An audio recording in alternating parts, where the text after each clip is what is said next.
want to welcome you to the Student Safety and Wellbeing Advisory Committee meeting for February 19th. And the first thing I'd like to do in terms of extending a heart thanks welcome to Sergeant Wolford, and we look forward to you working with us and receiving your contributions as we move forward. Oh, thank you for welcoming me on the team. Yes. Glad to be here. Thank you. Thank you. Our first order of business is determined that there is a quorum, and we have determined that we do have such. And so the meeting is officially open. The agenda was sent out before you and is still before you now. I need a motion and a second relevant to the agenda. Motion to approve the open agenda? A second. Probably moved to second. Any need for discussion? Any additions or deletions? Being none, all in favor, please signify by saying aye. Aye. Those opposed, nay. The ayes carry it, and we are moving forward.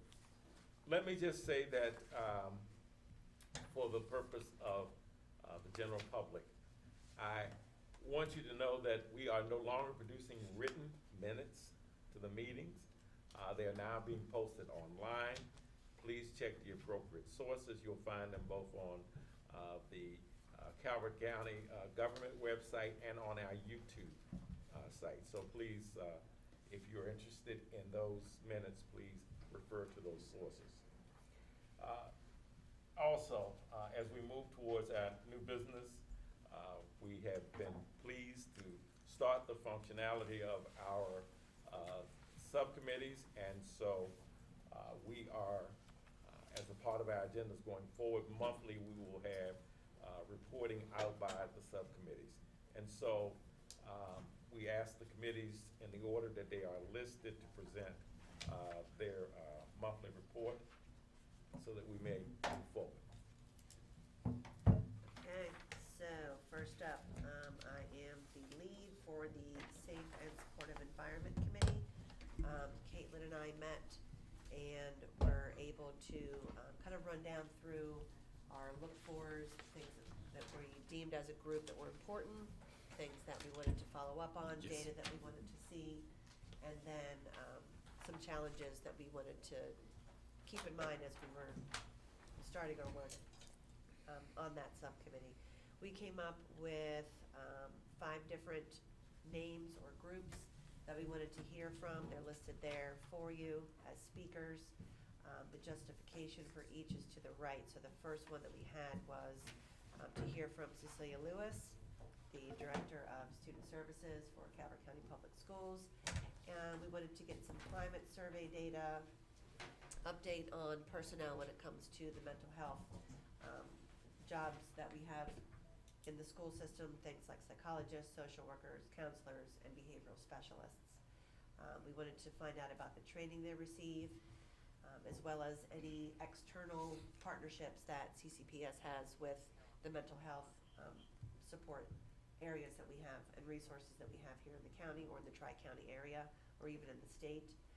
We're also interested in having Cecilia share any memorandums of understanding with any of those agencies, and have her kind of guide us through any trauma-informed practices or trainings that the staff get, what that looks like, how often they're revisited, are they given opportunities to practice. Is that better? Okay. We also were looking to get some information on referral data broken down by demographics such as male, female, gender, ethnicity, race, things like that, even as far down as if these students have a 504 or an IEP.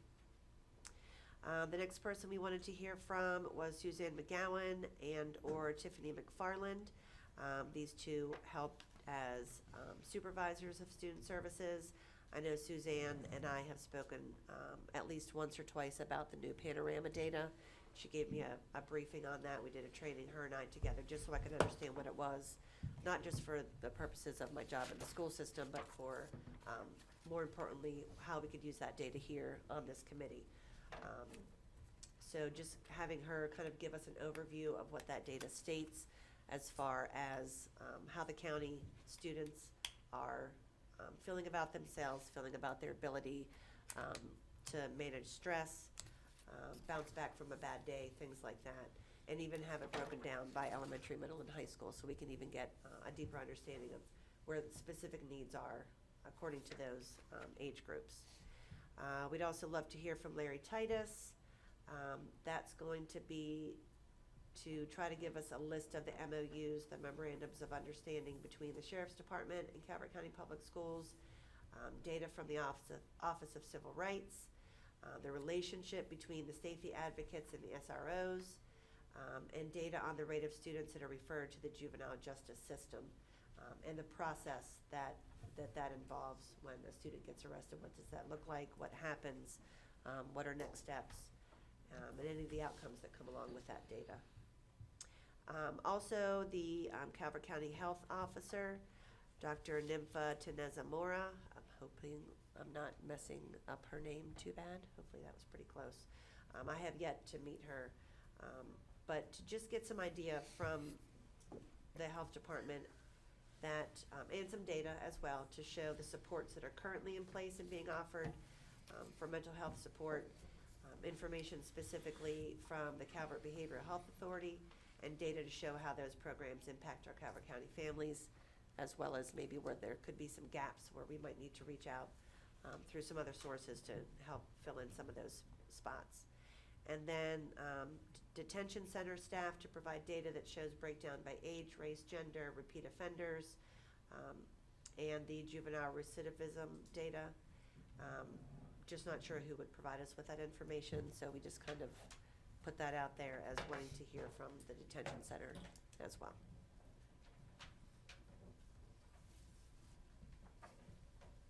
And that's it. Thank you very much. Next.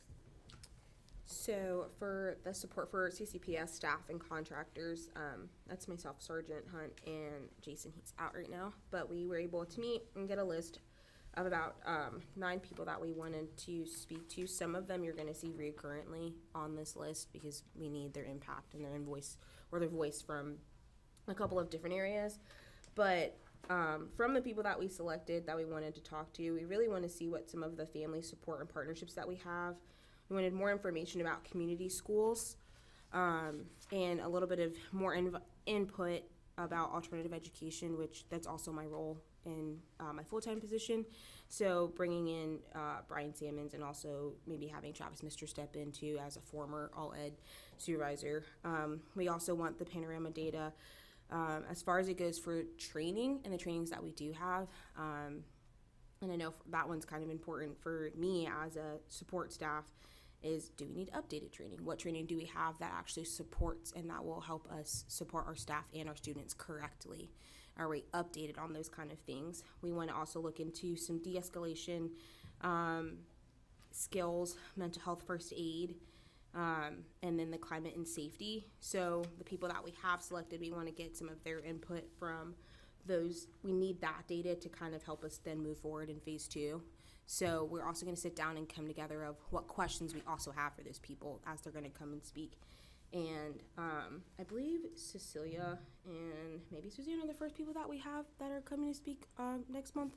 So having that information and that kind of that data that we want to request and get that information just to kind of help us then further what we want to do in the next phase. So that's kind of where we are right now. Thank you. All right, I'll go ahead and jump in. We're with the Empowering Positive Student Behavior. So Dr. Newsom and Sinitra and I had an opportunity to meet, start a collaborative document, start some conversations, and talk about kind of our first task. And the first task, of course, was coming up with what you've heard already. What's the data you want to hear? Who do you want to hear from? What are the things that might be helpful to this committee as it considers the work ahead of us? So in those conversations, I'll go through kind of the recommendations that we had initially, and I'll just add the caveat that I think some of this may evolve as we learn more and we learn what we don't know as well. Yes. Got to go through the process. But we wanted to kind of put a couple ideas out that we thought would be helpful to the committee. So that began with a recommendation around the Calvert County Family Network staff, talking about some really opportunities for families and youth Part of this work is not just looking at what's happening in one situation, but how do we better support children and their families throughout the community? And this was a concern that we talked about and wondering and really, recognizing, and I think through some of the conversations, the lack of opportunity that exists in some cases for children to get involved in doing things in the community. Of course, there's great programs if you're into sports or music, but what other kinds of programs are there to support kids throughout the county? So we wanted to hear more about that and what kind of support services there were in the county. One of the next recommendations we had was to, again, invite Dr. Townsell or someone else from the school system back to talk a little bit more. We had some great data last month talking about incident data. We saw fewer incidences of these things. There was one exception where we had an increase regarding, I think, vaping and smoking. And that's great data. It's great to see data that looks good and says, okay, well, this is really good. We're seeing things that are moving in the right direction. Part of that data, though, that we didn't talk about that we wanted to see more of is related to what's on the other side of that. So suspension and expulsion data, are we seeing fewer incidences and having more exclusionary punitive discipline? What does that data look like? So a number of data related questions. Suspension and expulsion data was one. Looking at that against kind of race, age, disability is another. One of the things that we know, generally speaking, about punitive exclusionary discipline is it's more often affecting children with disabilities, Black and brown kids, kids with a trauma history. So having an understanding of that data, disproportionality has been an issue in the district in the past, understanding if that's an issue as well. Other things we wanted to know related to the Office of Civil Rights investigations. I think we have 15 open investigations that were filed in the last year at the federal level, the Office of Civil Rights, and kind of getting a little bit more insight into what those might be. Because those, again, when you're thinking about, behavior, you're thinking about discipline, we've got to make sure that the things we're doing are not also at the same time causing some issues in terms of civil rights. The questions that were asked last time, and there was a general answer about Calvert County being a destination and lots of people coming to Calvert County to work, which is fantastic, but some more information about vacancies.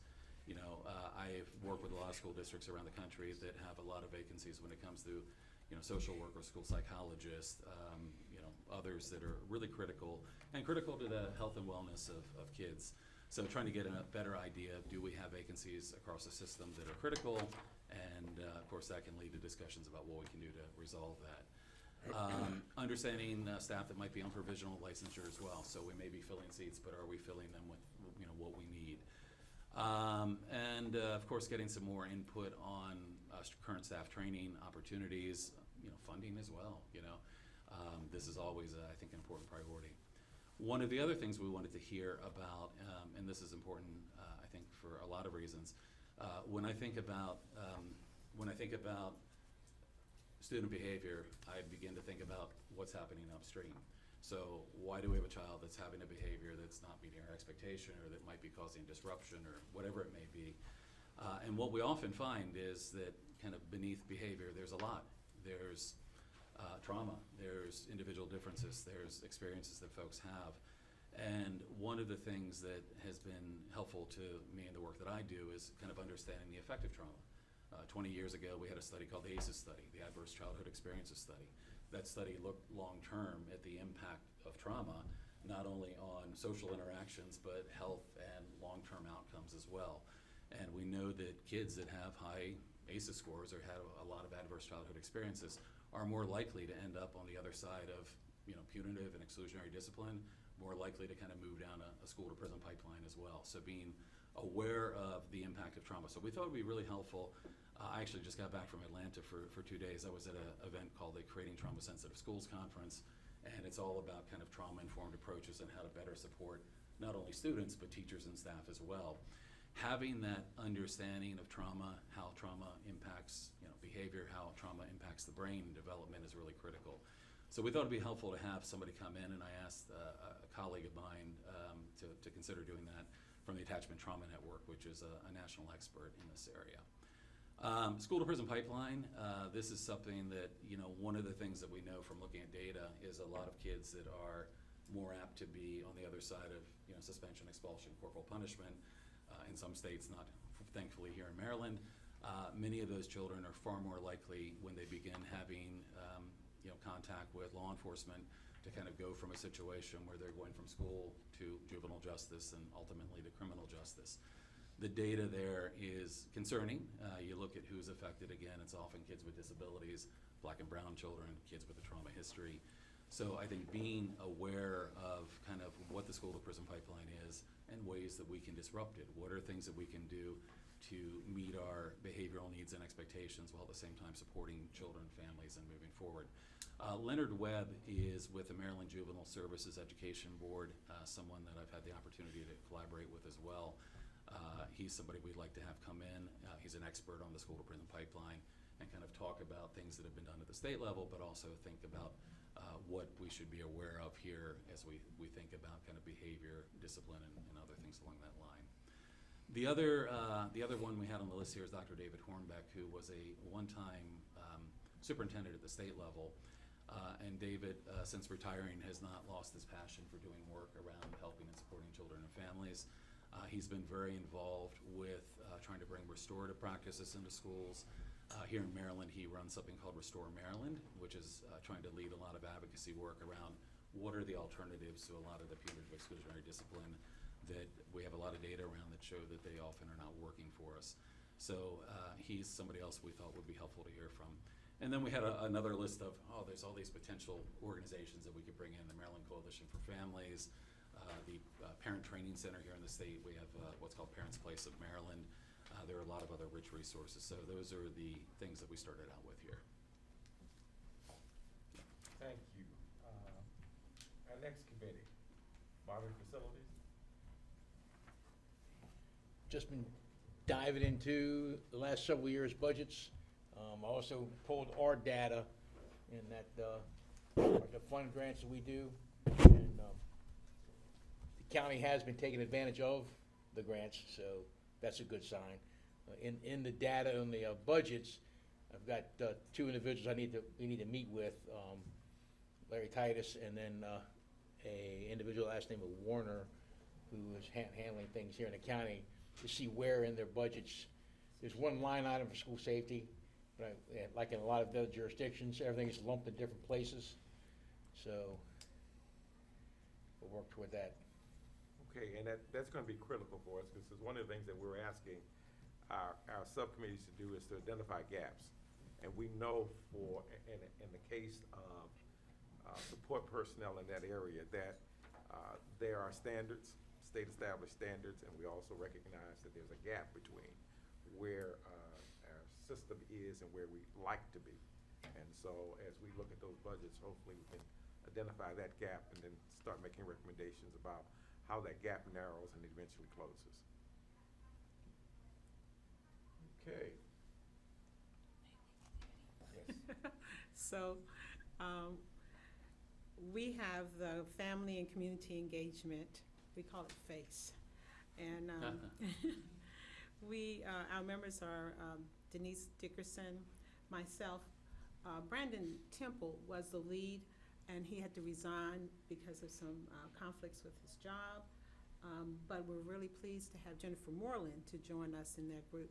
So I'm going to tell either of them to chime in if I don't cover everything.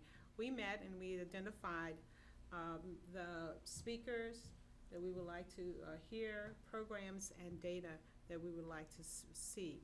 And we're really pleased today. We have Julie Machino, who's with the Calvert County Family Network, and we wanted to better understand the nature of the relationship between the Calvert County Family Network and the Calvert County Public Schools, what services are available to students and families.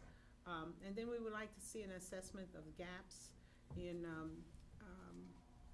the services available to students and families. The next two people we have are both from Central Office, Cecilia Lewis and Darlene White, and we wanted to know more about the partnerships the Calvert County Public School Student Services and the Central Office have with governmental and non-governmental organizations, public and private, and what programs are available to students and family through these partnerships. And again, we would like to see some data or an assessment of the gaps in services available to students and families. One of the areas that we feel that's very critical to look at is early childhood. So we really wanted to hear from Joyce King, who's the early childhood supervisor, as well as the supervisor for Title I programs in Calvert County Public Schools. We want to understand what resources are available to students and family for early childhood education. We have specific programs that we would like to hear from, such as the HIPPY, Healthy Families, Judy Center, Head Start.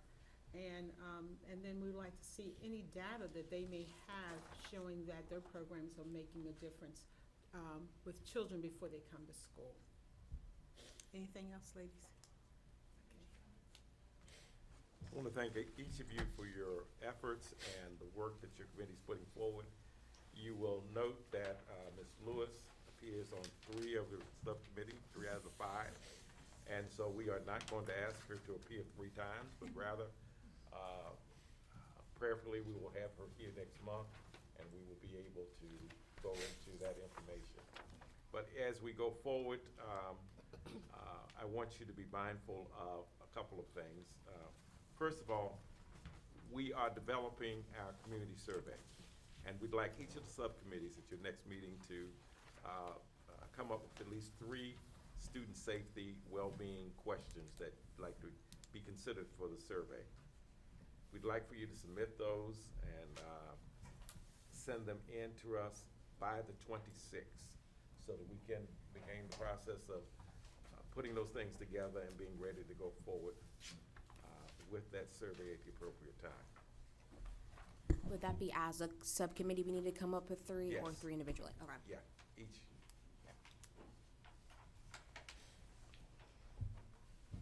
And just as in the case of your speaker list, there's gonna be some duplication. Yeah. We're gonna weed it out and maybe do some rephrasing to Okay. make it make sense for all of us. But in the midst of all of that, please help us in that regard. Okay? Now, we've covered all our subcommittees. We've given you the next task at hand in terms of the questions for the community survey. At this time, we would like to invite to the table Ms. Julie Machino. She's the coordinator for the Calvert County Family Network. And we'd like for her to come and share with us. Thank you for coming. Thank you for having me. I'm Julie Machino. I'm the coordinator for the Calvert County Family Network. I'm going to be presenting some of our needs assessment findings today, a snapshot of some of the data that we captured as a part of our process, and some food for thought as you continue to dig deeper into the local data here. Could I ask you please for our audience to describe what the Calvert County Family Network is? Absolutely. All I right. will do that. So, the Family Network is the local management board for Calvert County. There's a local management board in every jurisdiction across the state. We're funded through the Children's Interagency Cabinet Fund, administered through the Governor's Office for Children. So, local management boards are charged with reducing silos among programs, identifying gaps in resources, and building capacity for new programs and initiatives that improve well-being for children, youth, and families. Typically, in general, we don't provide direct service. We coordinate and contract out with vendors to provide services that are identified as a critical gap or a need. So here you'll see a list of our board of directors. Ms. Debbie Harris is one of our directors, so she's well-versed in the local management board model and the work that we do. We have a representative from each of the child-serving agencies in the county, and we also have 4 citizen members. You'll also see Ms. Cecilia Lewis, the Director of Student Services, is a member of our board. We have a representative from the Health Department, from Juvenile Services, the local Behavioral Health Authority, and local law enforcement.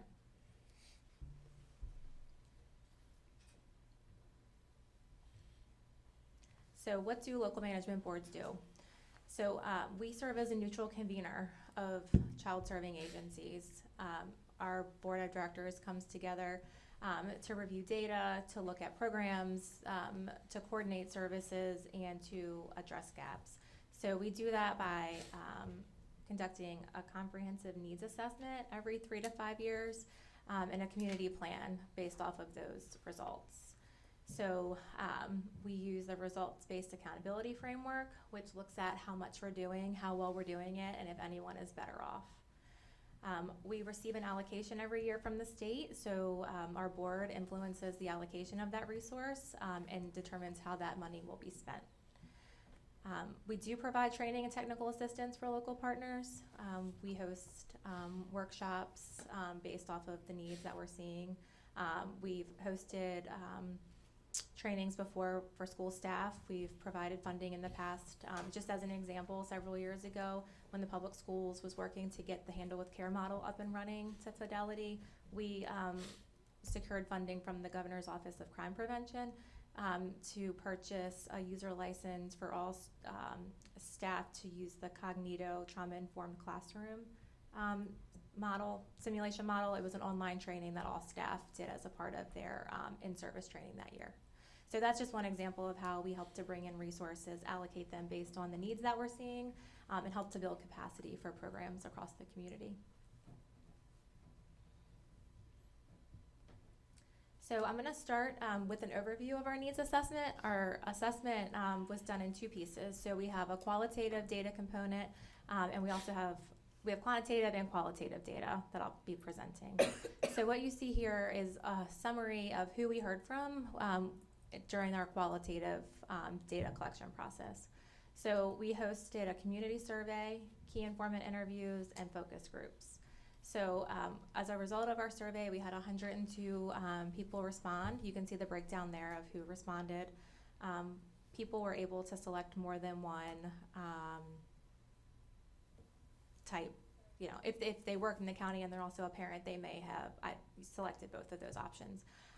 We also did key informant interviews, so we had representatives from different child serving agencies. We also included a child care provider, an owner of a local center, because we've heard from families that child care and early learning is a priority. We heard from the local behavioral health authority. Ms. Cecilia Lewis actually served as one of our key informant interviews, so her voice was heard throughout the survey and our process. We also hosted 2 focus groups. The first was with our Interagency Council for Children, Youth, and Families. This is a council that meets monthly to network and to share resources and information. Everyone that attends the meeting is a provider that works with children, youth, and families. So we really wanted to hear their perspective and what they were seeing, because they work directly with families. So they were a great wealth of information to help us identify what's working well, where the gaps are, and what their recommendations were for the future. We also hosted a focus group at East John Youth Center, which is located in Lusby. We had 12 youth, 5th through 8th grade, that participated in that focus group.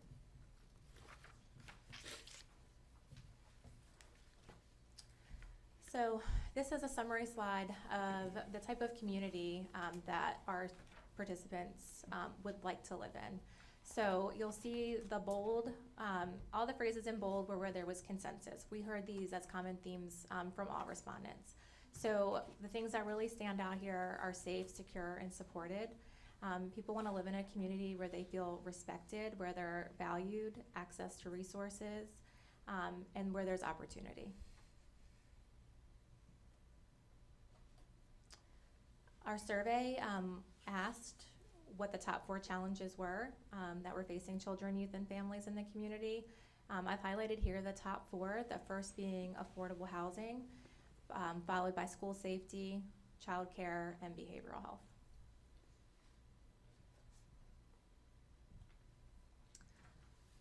So critical gaps and unmet needs. Could you go back, please? I think so.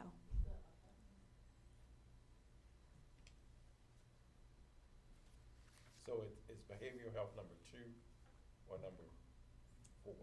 It's listed as it is here? terms of Yes. subs? Did I say it wrong? Did I You said it misspeak? I'm sorry. differently. I was just trying to understand. Yeah, so behavioral health was the second, followed by Okay. school safety and childcare. Okay. So here we have what we heard in terms of critical gaps and unmet needs. So again, the items that you see in bold, we heard across all avenues. So childcare and early childhood education.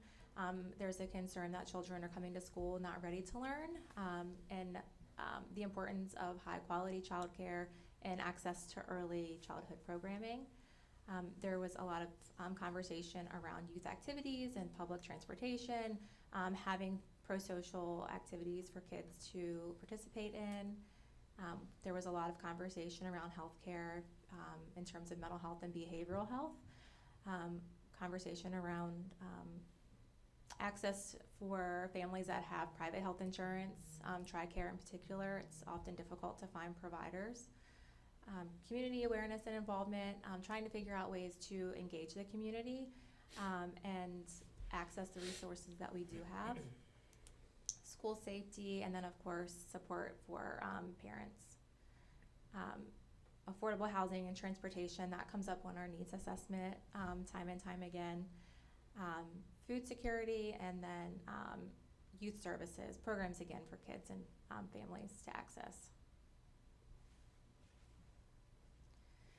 So this slide talks specifically about closing the gap for mental health and substance use issues. And these were some of the recommendations that our participants had in terms of how to address these issues.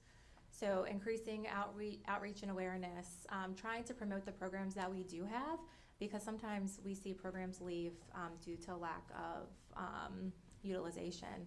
There's a need. Oftentimes people may not be aware that the service exists. There may be challenges with accessing that resource, and we really want to make sure that we're able to maintain what we have and not lose any service. Looking at reducing stigma, that came up quite a bit. Having families feel comfortable and confident looking and accessing help and resource.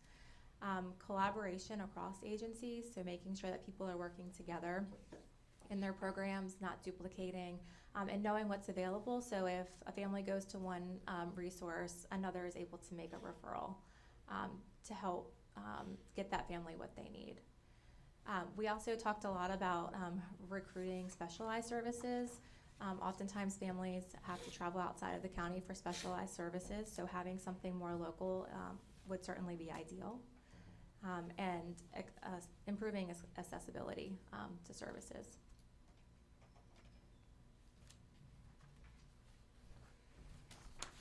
So this is a summary of what the youth that we did a focus group with had to say.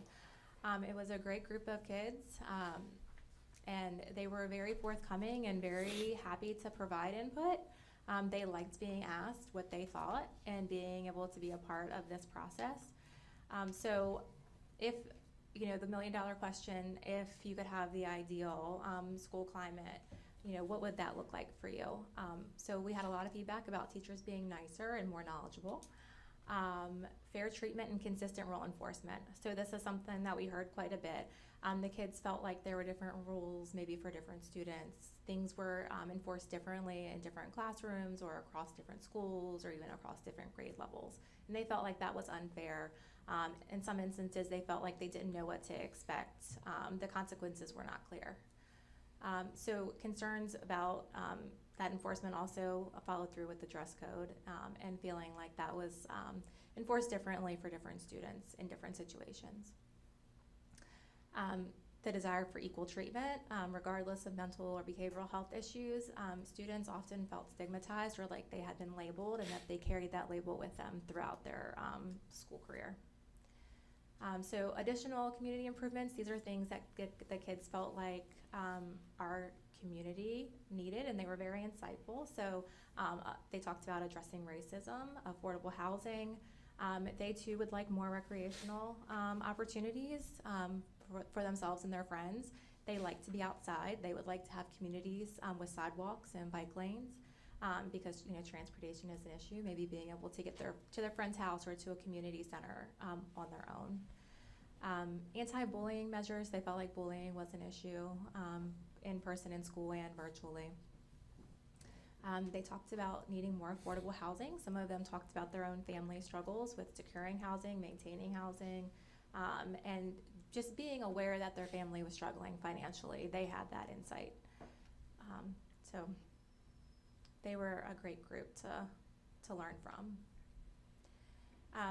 So we asked about their familiarity with behavioral health resources. If you were struggling, or if your friend or if your sibling had a substance use or behavioral health issue, would you know where to go to get help? A lot of them did not have a sense of what to do. You know, can I talk to a guidance counselor? Is there a trusted adult that I can talk to? Many didn't have a plan for what they would do or how they would seek out help. And they actually recommended that there would be some sort of resource guide with a rating scale similar to what you would find if you went on Yelp, because they would want to be able to look at reviews, see what others felt was helpful before selecting a provider. For them to, stigma kept coming up, feeling like it was an embarrassment to need help and to seek help, and that if more people did use services and more people talked about behavioral health challenges, that it would be less embarrassing or less stigmatized in general. When we talked about school safety, the thing that kept coming up the most was the actual safety of the school building itself. Very few of the kids actually reported feeling unsafe at school. It was more about the condition of the school building.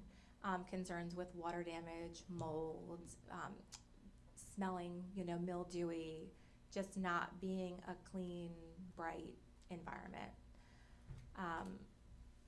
And then ineffective health and safety measures in school, we asked, what does help to promote student well-being? What does work? What doesn't? And they felt like education on vaping and drugs was just completely, they were very honest, perceived as ineffective. In their opinion, many students disregard that information. They don't pay attention to it, and they're not responsive to that type of campaign.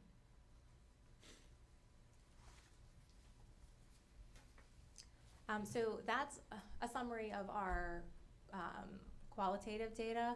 I will say that this full report is available on our website.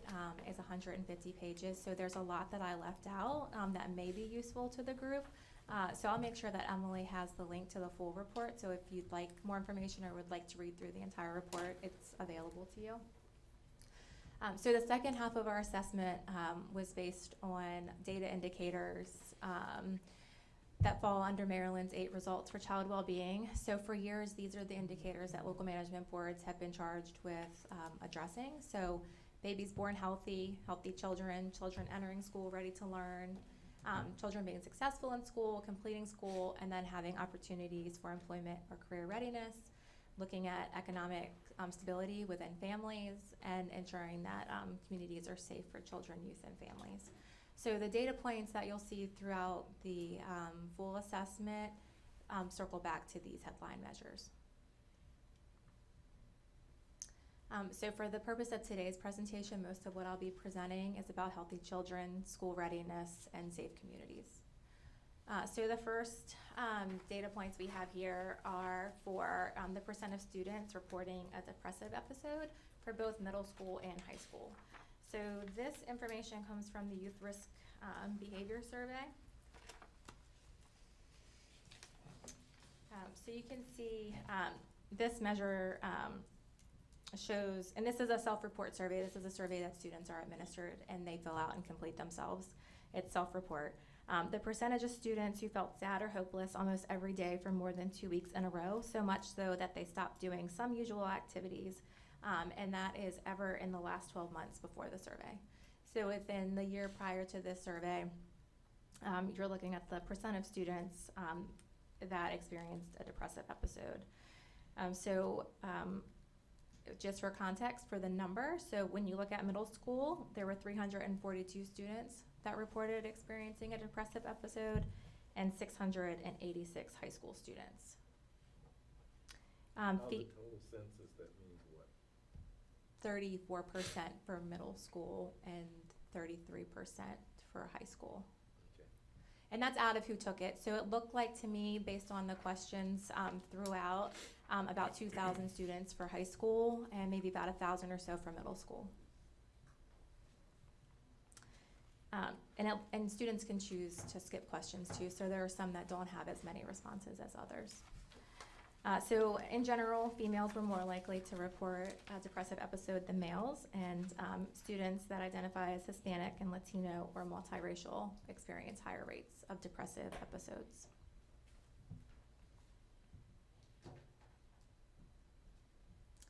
So here we have another data point from the Youth Risk Behavior Survey.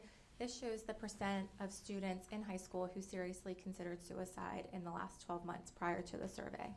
So this question is only asked for high school students. The data is not available for middle school, but there were 349 high school students that reported that they had seriously considered suicide in the past 12 months. Again, females were more likely than males to have considered suicide. Out of all high school students, 9th grade females were most likely to report that they had considered suicide.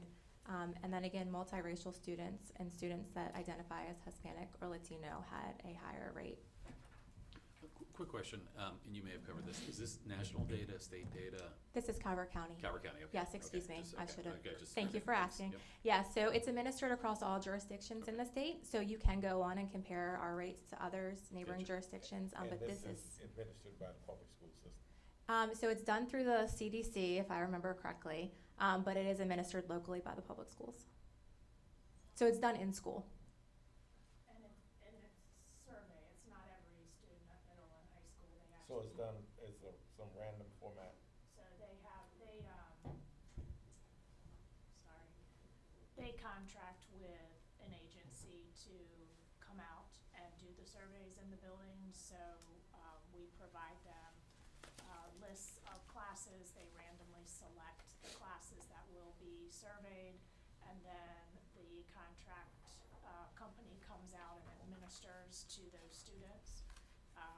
Parents do have the right to opt their child out of the survey, and we make sure that we provide that opt-out for any child that has been selected to take the survey. Okay, so, And it's only administered every 2 years.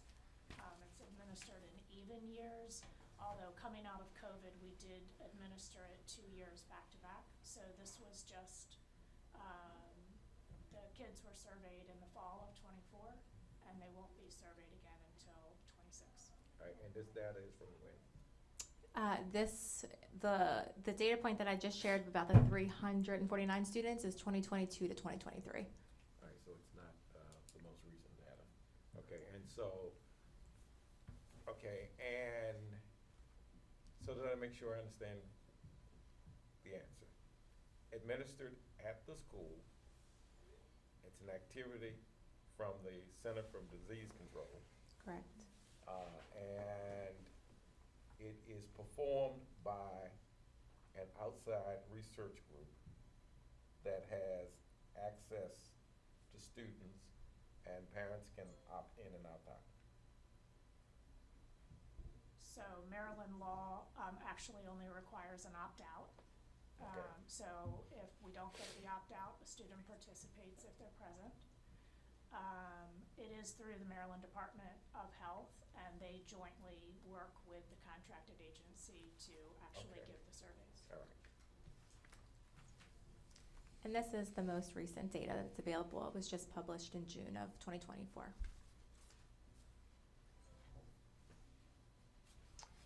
So next we have here, this comes from the healthycalvert.org data dashboard, which is a part of the hospital's community health needs assessment. This shows the age-adjusted hospitalization rate due to pediatric mental health. So you'll see there's been a slight decrease over the last couple of years. There's been a couple of changes of methodology, so really looking from 2017 to now, there's been a decrease. And this looks at the number of kids aged 10 to 17 who were admitted to the hospital due to suicide or intentional self-inflicted injury. Again, here you'll see females more likely to be hospitalized than males. And at the bottom, you can see how we're doing compared to other counties across the state and Maryland. So this is an indicator where we're on the higher side. We're not doing as well compared to the state value. So, okay, is this from hospital data or is this self-reporting again? This is from the hospital. Okay.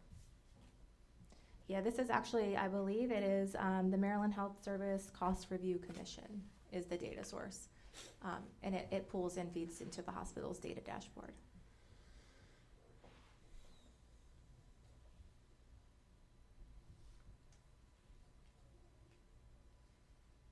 Aside from gender, is it disaggregated any other way? That's a good question. I think for this, there may be, if I'm remembering correctly, age ranges. They're broad. I don't think this indicator is available by race or ethnicity, but I could double check to be sure. Do you know if it also includes partial hospitalization or is it just an inpatient? That's a great question. It doesn't specify. Okay. It says admission. Okay, I'm just curious because the partial hospitalization also counts as an admission, so I wasn't sure if that played into these numbers too.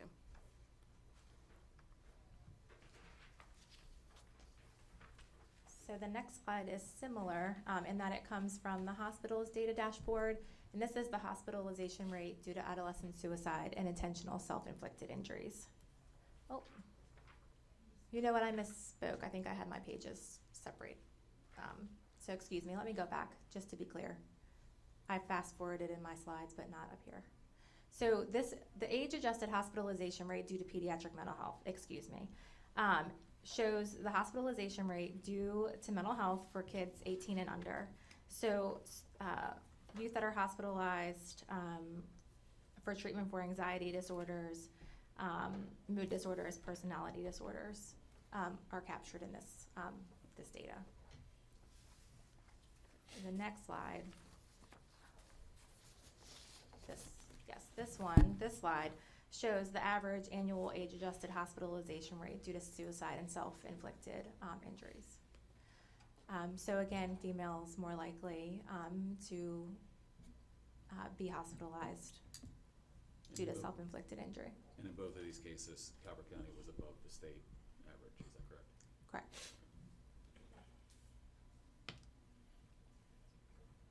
So I'm gonna shift gears a little here and talk about our local care team, which is a great resource that's also housed in the Family Networks office. If you're not familiar with the local care team, it is a platform where parents that are struggling with their child in multiple areas of need can come before a group of professionals and tell their story one time, explain what's going on, what they're seeing, and what they need help with. And the group brainstorms with the family to make recommendations and referrals for treatment resources and services. So Ms. Liptak and actually Ms. Wanamaker are members of the team. So they're well versed in the process. So if you have questions as you go through, they're a great resource. So the local care team data that you see here shows the number of referrals over the last couple of years. So you can see in 2022, we reviewed 64 cases, youth that were referred, and in 2024, that number was 89. You can see the age breakdown here. So the 12 to 16 age range is where we're seeing most of our referrals. We do see a large number, 6, 7, and 8-year-olds coming to the team, their families looking for support and extra resources. And you'll also see here, we have a slide or a chart for gender. So for the local care team, we're seeing more males referred than females. And who could make these referrals? So anyone can make a referral, actually. So the information for the local care team is available on the Family Networks website. The hallmark of the local care team is the parent has to be involved. The parent is always at the table and is a part of the process. So as long as the parent signs off, the schools can make the referral, a service provider can make the referral, or the parent themselves can refer directly to the local care team.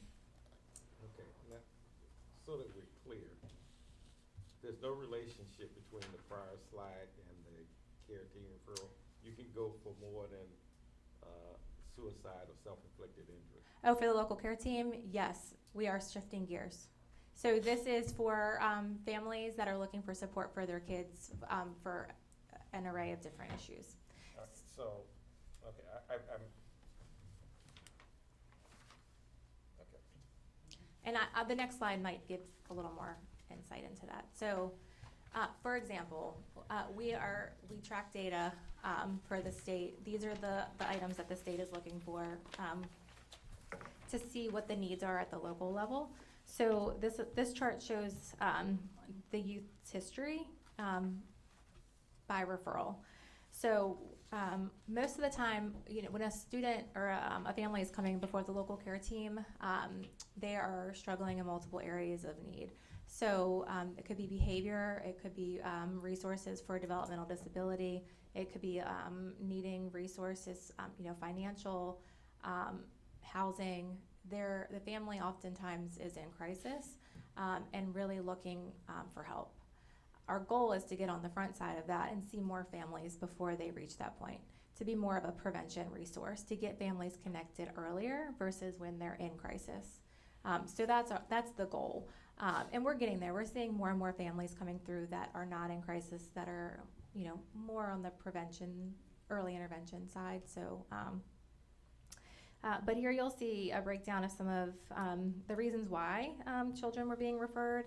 And you'll see aggressive behaviors. That really is one of the most common reasons for a child to be referred to the local care team. Aggressive behaviors in school, the community, and at home. We do see students and youth that are diagnosed with more than one mental health diagnosis, diagnosed with a developmental disability. We do and have seen and provided resources for youth that have considered suicide or have attempted suicide, and youth that have a substance use history. Julie, can someone other than a family member refer a family to local care team? If the guardian signs off. So we have had family members, extended family members reach out and gather information about the local care team, an initial inquiry, and then take information back to the family to help them fill out the referral form. So the parent has to be involved. I was thinking as far as the school, can they make referrals? They can, as long as the family signs off on it.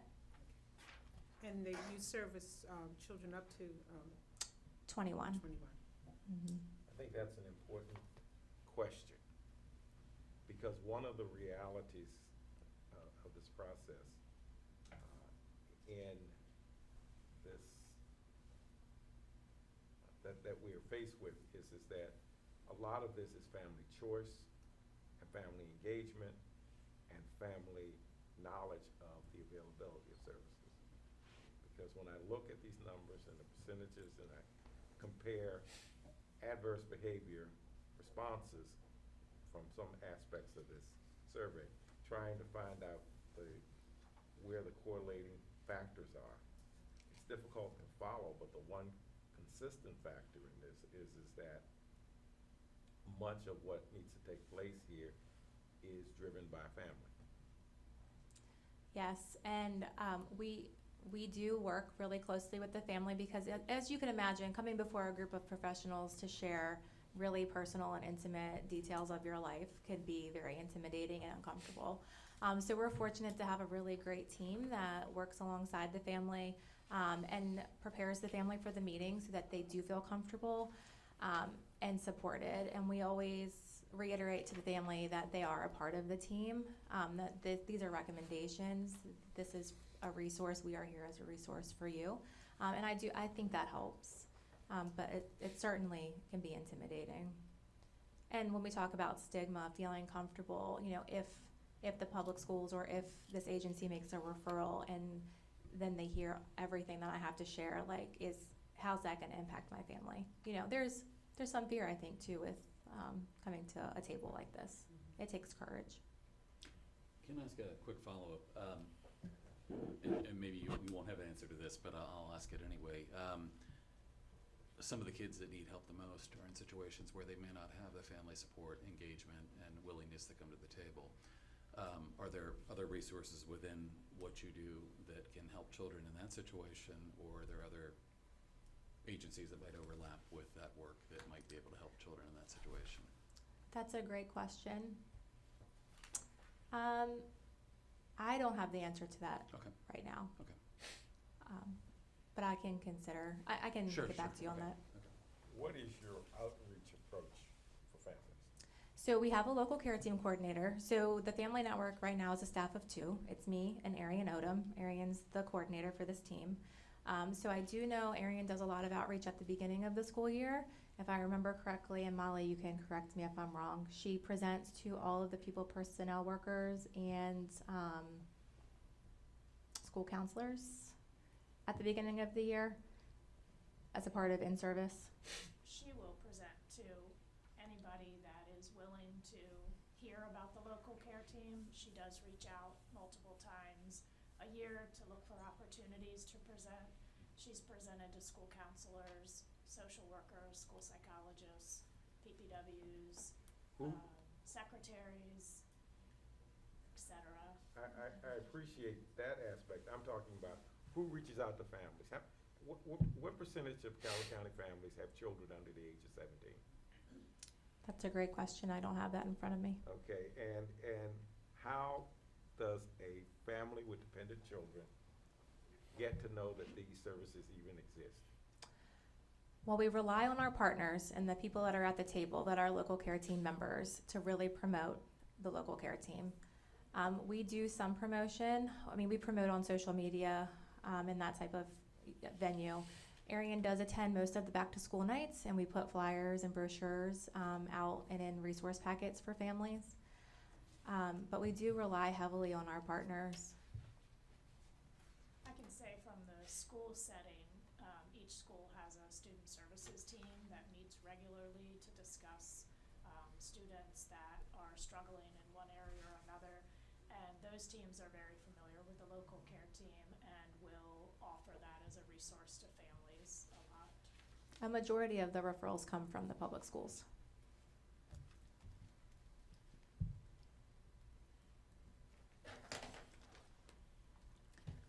Okay, so we're gonna switch gears again, away from the local care team. And we're gonna look at vape usage. So this also is data from the Youth Risk Behavior Survey. And it's looking at the percentage of high school students who had ever used an electronic, a vape within the last 30 days prior to the survey. So we have this broken down by grade level, and you can see as students age, the more likely they are to have used in the last 30 days. Overall, 18% of students that took the survey reported using a vape in the last 30 days, and that equates to 359 students. Again, females have a higher rate of use than males. And 34% of females that responded to this survey that identify as multi-races report using in the last 30 days. That was the highest percentage of use among any subgroup.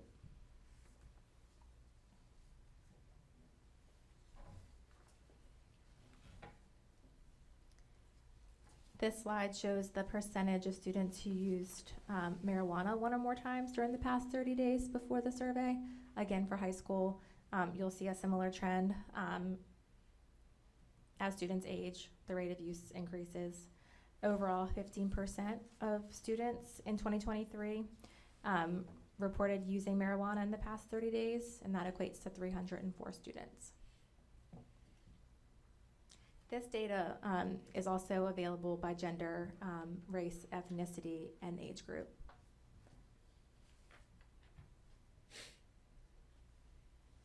So taking a look at middle school, so the percentage of students who ever reported using electronic vape, this is lifetime use. This is not past 30-day use. This is ever. So looking at 2023, for middle school students, 107 out of 899 respondents reported ever using of 8. And then for the percent of students who ever used marijuana in during the 23 survey, 53 out of 955 reported ever using marijuana. And again, for this category, females had a slightly higher rate of use than males, and Latino, Hispanic, and African American students also reported higher rates of use But- for both indicators. And if we combined all our African American students and Latino students, would they represent collectively 20% of the student population? That's a great question. I don't have And the we the keep full using this data. data, but it has to mean something to somebody beyond what it says statistically for some research reporting arm. So you've used this Hispanic and Latino multiracial example of higher use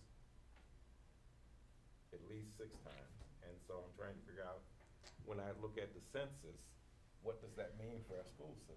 So they do the percentage based on the number of students that responded. Okay. So it's based on the number of students that are Hispanic and Latino. It's based on the Students the who were rep- responding. correct. Okay. Right. So you're able to compare that way. It's not based on overall. It's based on that subgroup. Thank you for asking. And you don't include subgroups that are statistically insignificant. Right, so there may be some instances where data is not available because there were too few that reported for that category.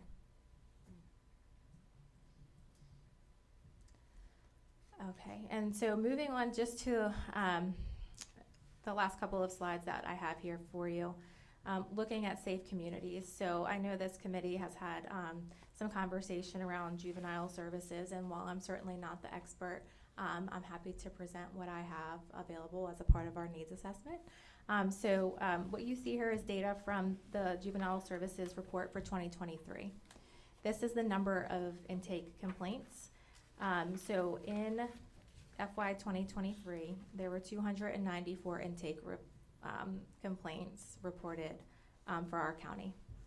73% of the youth that are included in that 294 were male. And 98% of the referrals were from police, which also includes school resource officers. And of those complaints, 68% were resolved during the intake process. I have a question for you.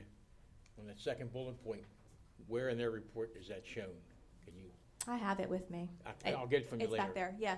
It's on the Calvert County sheet. So each jurisdiction has 2 or 3 pages worth of data, and it shows in the report what percent of referrals are received. I'm just trying to figure out how they've delineated school resource officers, because we have a meeting with them Friday morning.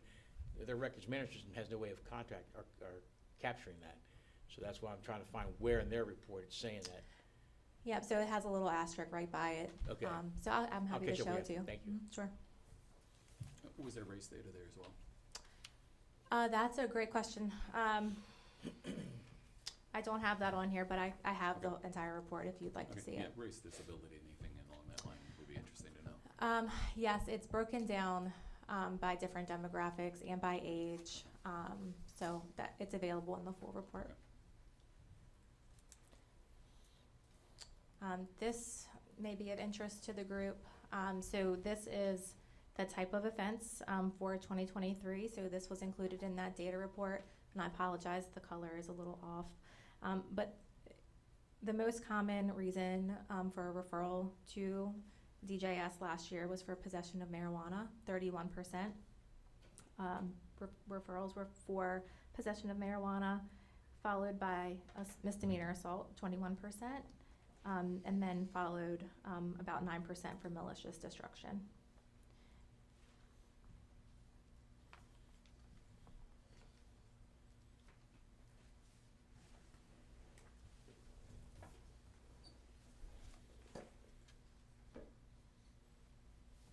Okay, and I appreciate everyone staying with me because I know this is a lot, and we're gonna shift gears again, and we're gonna talk about school readiness. We're getting close to the end. So I think it's important that we talk about kindergarten readiness. Our office is home to the Early Childhood Advisory Council grant this year, and we're working a lot with our early childhood partners, and school readiness is a major focus for the Early Childhood Advisory Council. So this is kindergarten readiness data through 2023-2024. So when you look at kindergarteners demonstrating readiness last year, 46% of our kindergarten students showed up at the school door ready to learn. So readiness means that they are fully prepared to participate in the kindergarten curriculum. They also have a breakout of students that are approaching readiness and emerging. So approaching means that these students will benefit from personalized instruction based on their individual strengths and needs. And then emerging, those students will require more targeted supports or interventions to be successful in kindergarten. So this data, it's helpful to see, where there are gaps, and if half of our kids are coming to school not ready to learn, what services or what opportunities are there for families with young kids to participate in high-quality childcare or high-quality early learning programs. And at what age are you measuring readiness? This is administered in kindergarten, I believe in the fall, when students return to school. It's within the first couple of months. Kindergarten, not pre-K? Okay. So we would then know how many of those children were in our pre-K program or Head Start program, and be able to determine whether or not that is getting them ready for kindergarten. Do we have data about that? I do not. There is a small snippet in the kindergarten readiness report that has that, but it's more broad. It's broken out by formal programming and informal. It doesn't show what the type of program. But if I remember correctly, when students register for kindergarten, that is a question. Where did your student, if they were engaged in a program, and to list. There's a menu of options that families can check. And Reverend Jones, when, if Joyce comes and presents, she can talk in more detail because she has the data. Okay. There, it's just not put on the public website. So she would also know how we compare to the state if this was us. So for the state, 44% of kids enter school ready to learn. So we're 2% higher than the state average. So in general, across the state, there's room for improvement. Less than half of our kids are showing up to the school door fully prepared for kindergarten. Are there similar data sets at the national level? Yes. Yes. Yes. Do you have any idea where those? I numbers do are? not off the top of my head. But I will add, they all use different models, so that makes it challenging. We've had 3 different models, I think, over the past 20 plus years. There are 2 more slides with some disaggregated data related to school readiness. So this data, it's available disaggregated by race, and you can also look at it by subgroup. For students with and without disabilities, there's a great disparity there in readiness. For English language learners, there's a disparity there. And for direct certified students, we see disparities in readiness.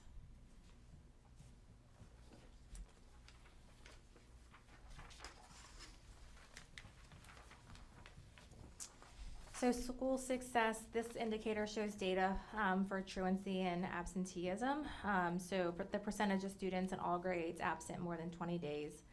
This is from the MSDE report card. So in Calvert County, we do have less absenteeism than is seen across the state. I thought that this was important to include because one of the things that we see most often, or oftentimes with the local care team, is school refusal and chronic absenteeism. And that really does impact, the student's ability to learn, to be successful, and to continue with their education. So being at school, it's important. Well, yeah. Yeah, it's important. I think it's important to highlight that that's something that we see as a struggle for many families, getting their child out of the house and into the school building as a struggle that I think we should acknowledge. I was going to save my questions to the end, but I see this anomaly in 2019 and 20. Yeah. Do you feel like 20 is an accurate That's a great question, statistic? because that would have been virtual learning. Exactly. It's low, yeah. Yeah, well, not to just mention, I think we could argue 19 would have been, if we didn't shut down until Start of COVID. March of 20. Uh-huh. So, understanding that 20 is not good, and I wouldn't have expected 21 to be anything we would count, but it would have seemed to me that we would have started seeing normalization certainly by 23. And what we're hearing from families is post-COVID, going back to school has been very challenging for many students. And I think that's why that rate is a little higher than it was prior. It's more than double than prior to COVID. And so I think we need to, that's something, if you're not there, you're not gonna learn. I don't care what you read.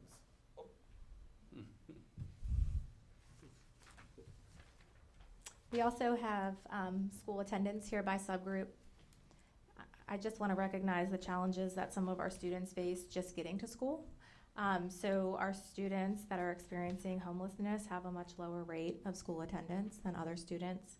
And looking at just school attendance in general and trying to get kids into the building and recognizing what barriers and challenges they may have at home that make it difficult for them to attend.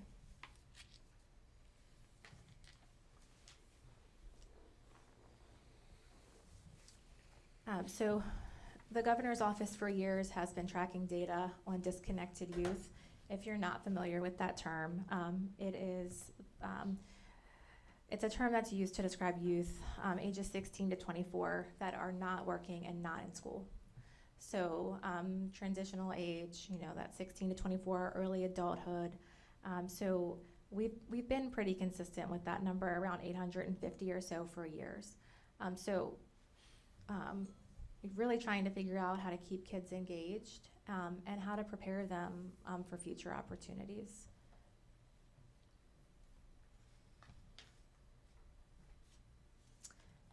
And then we are going to switch gears one last time. I have 3 more data points for you to consider. And this goes back to Mr. Stevens' point earlier about adverse childhood experiences and about what kids have going on in their personal lives and at home. So this also comes from the Youth Risk Behavior Survey. This slide that you see here represents the percentage of students who ever lived with a parent or guardian who was having a problem with alcohol or drug use. So overall, 24.5% of students reported that as an experience of theirs. And just to help give some more weight to that number, that's 463 students. And this is high school level data. This does not include middle school students.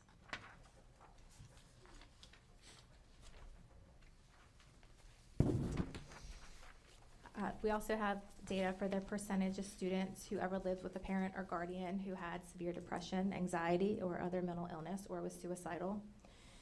This is also considered an adverse childhood experience, and according to the students that responded to this survey, nearly 30% report ever living with a parent or guardian that struggled with mental illness or behavioral health issue. And that is 565 students. High school, and that is for 2023.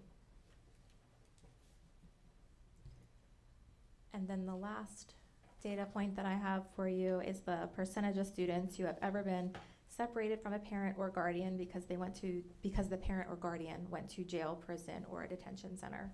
So overall, 12% of students that responded to this survey reported ever being separated from a parent or guardian due to incarceration, and that represents 241 high school students.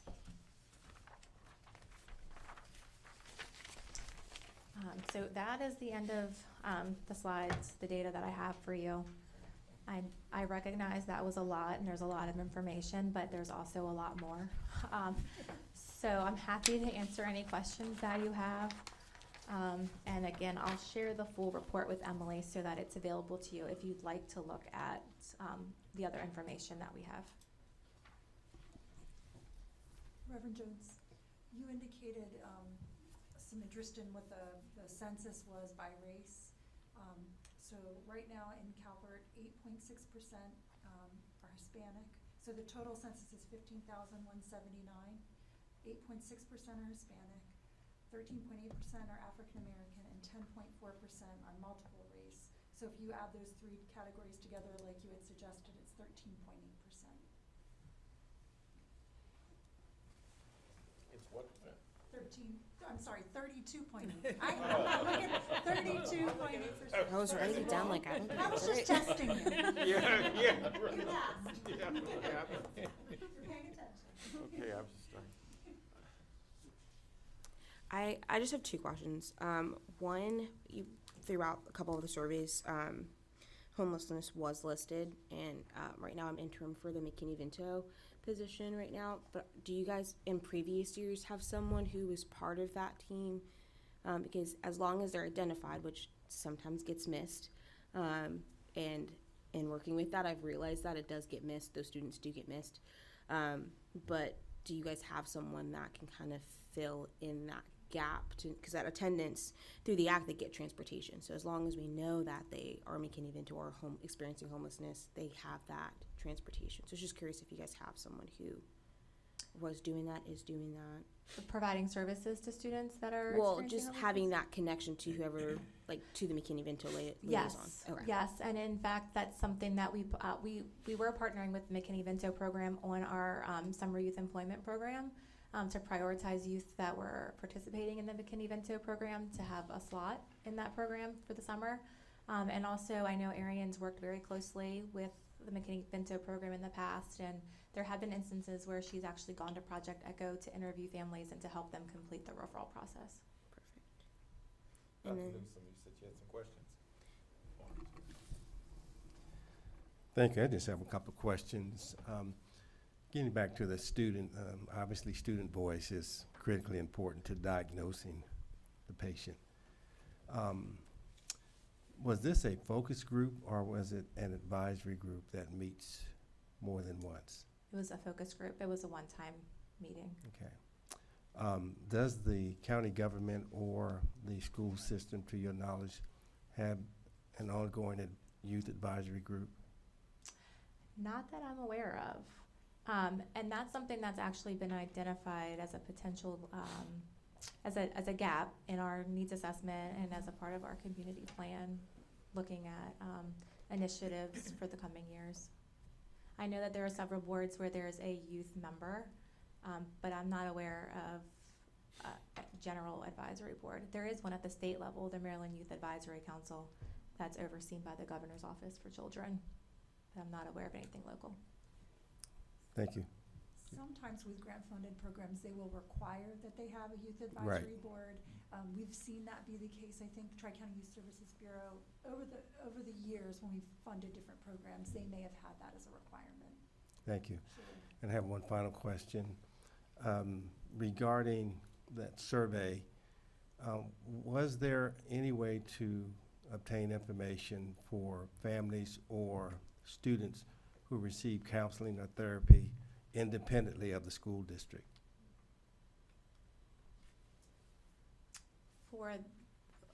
For the youth risk behavior survey, or Yes. the survey that we? Yes, that survey or any other data, because I know personally a number of families who have gone beyond the school district to seek therapy and counseling for their children.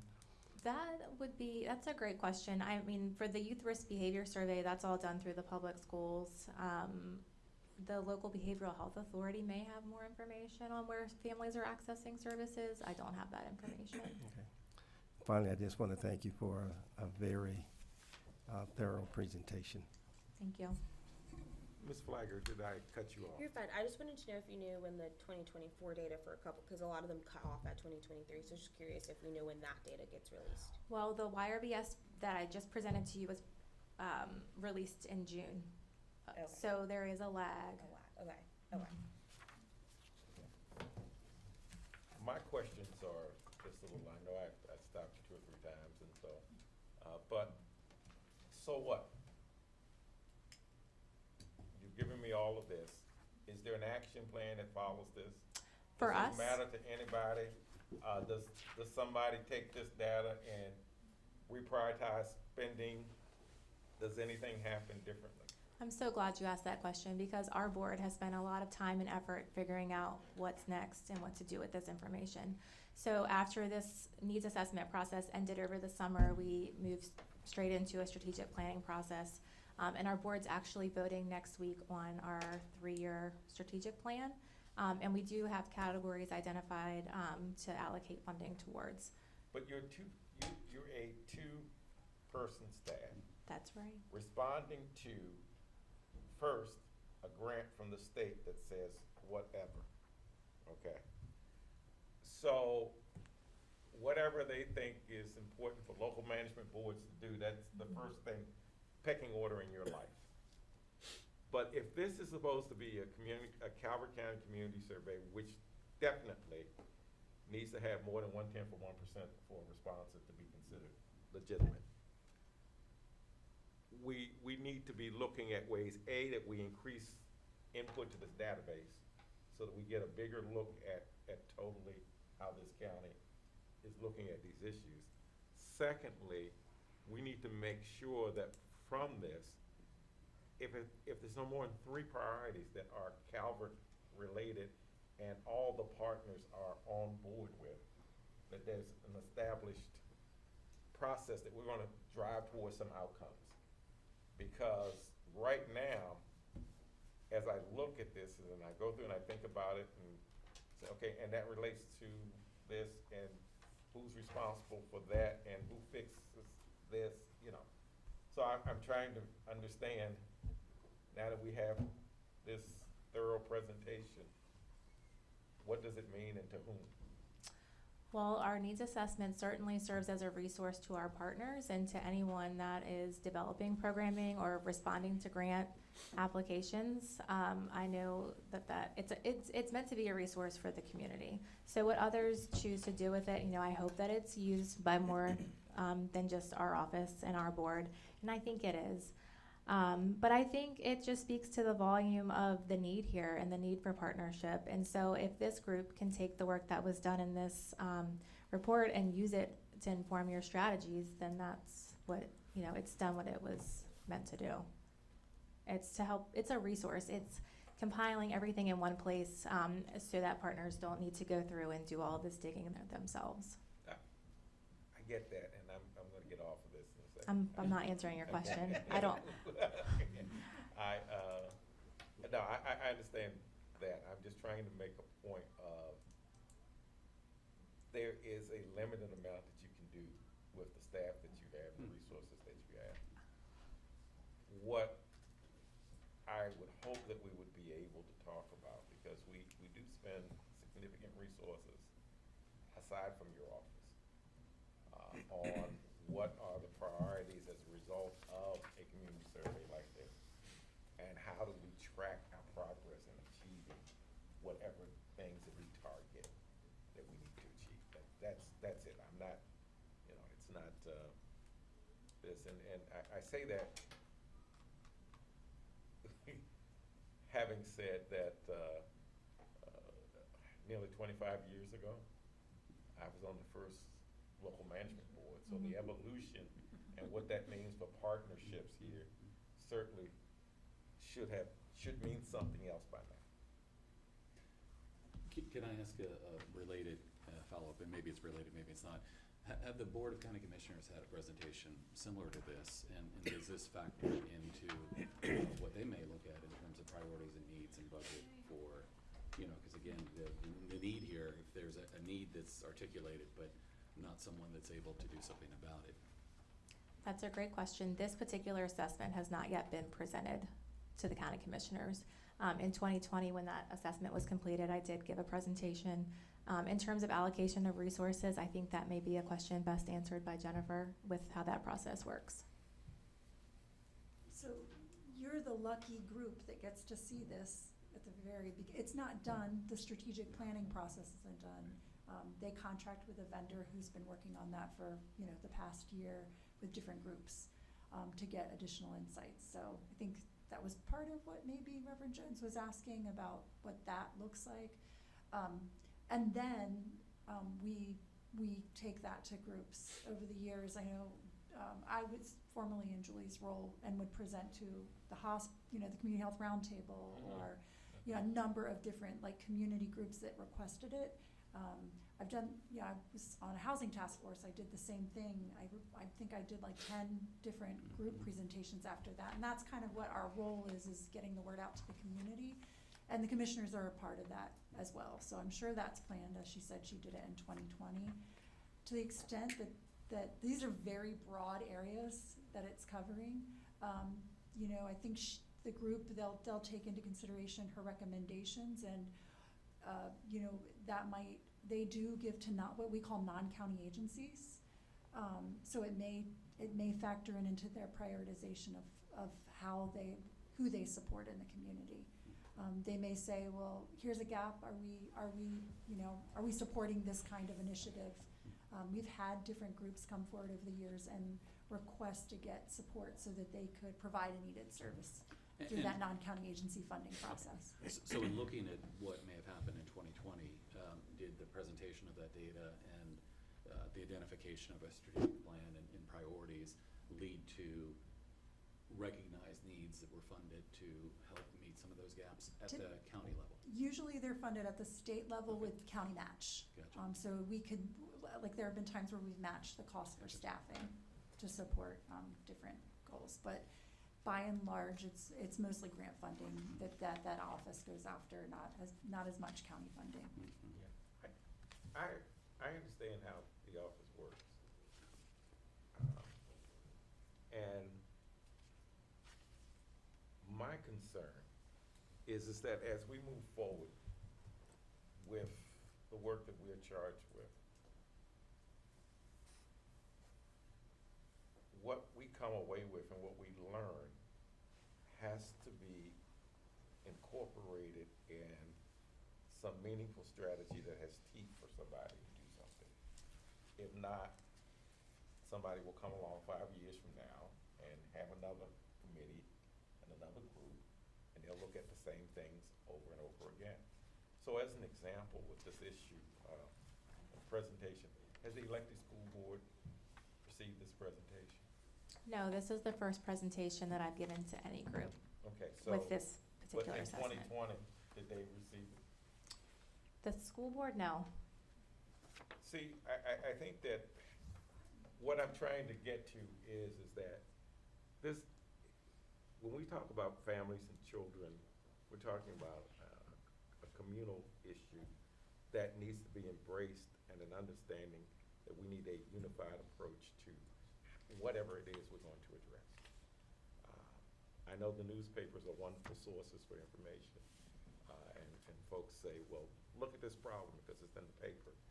But I would say to you that some of your data suggests that the flags have been flying for a little while. You didn't need the bayonet for it.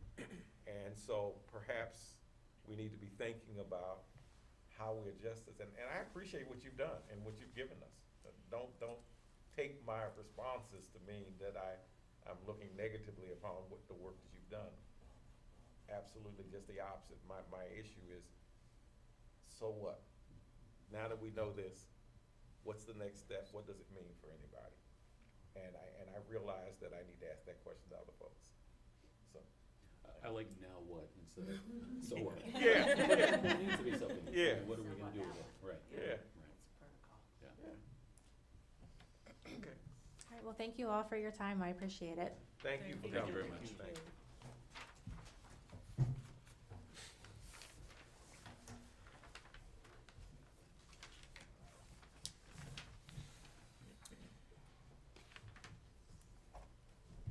All right, I understand we have a briefing from a representative from Dr. Townsend.